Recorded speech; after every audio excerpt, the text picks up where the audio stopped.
So how do we view the accounts of people being shown heaven and hell when they die and come back to life? How can we discern if these are true? Near-death experience, is that what kind of was getting at? I would say. Okay. I wouldn't put a lot of stake in that if I were you. I really wouldn't. No, because There's that book that's what, number one in the... Oh, the little boy? Yeah. 6-year-old guy. My son Justin read that. Justin, come up here and give us a report on what that book's about. No, you know what? The thing is, if you have other reasons for believing what you do about the afterlife, this in-between stage between now and the resurrection, and the book kind of confirms that, it might be good. But the thing is you hit one of these bestsellers every once in a while. It was Embraced by the Light 15 years ago or something like that. And her view of the afterlife was, I bet most people in this room would agree with it, but she claims to have experienced it. It was very Mormonish, and because she's a Mormon, and so that's how she envisioned it. I don't know what happened with her, and I don't know what happens with any of these folks. I do know that when I read those accounts, I have other reasons for thinking that some of what they say is not accurate. I don't doubt at all their genuineness and their sincerity, but I wouldn't ever base any belief on what they say. If what they say confirms something or God speaks to you through it or something, that's fine.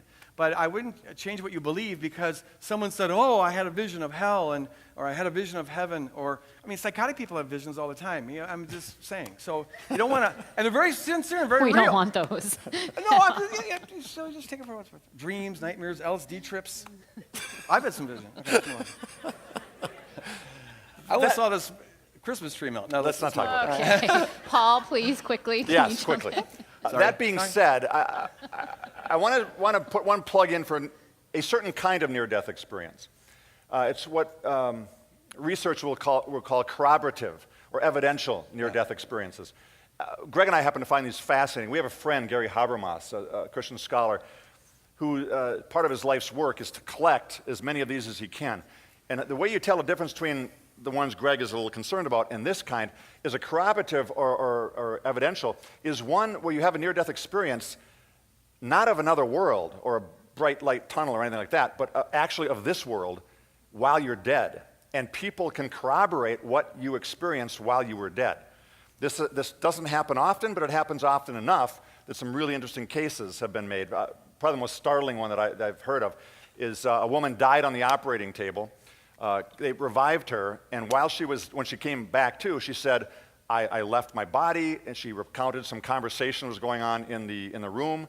But not only that, she left. She floated out of the operating room, floated up out of the hospital, over the hospital, and had a bird's view eye of the hospital, and noticed what she called a big blue tennis shoe up on the roof of the hospital that you couldn't see from any of the windows. And when she came back, this is one of the things she recounted. Well, someone went up on the roof and found this big blue tennis shoe up on the roof, just like she had said. Why we find these fascinating is we think this is pretty powerful evidence for the not only the ability of the soul to be separate from the body, but for the idea that the soul can survive physical death. That there is corroborative evidence for the soul to exist beyond death. So that kind of near-death experience I find fascinating. Yeah, but the evidence wouldn't warrant accepting everything they say about what they see on the other side as true. It'd have to be It corroborated. does show that there's something survives death. I think it's good. Right. But I still wouldn't trust the reports.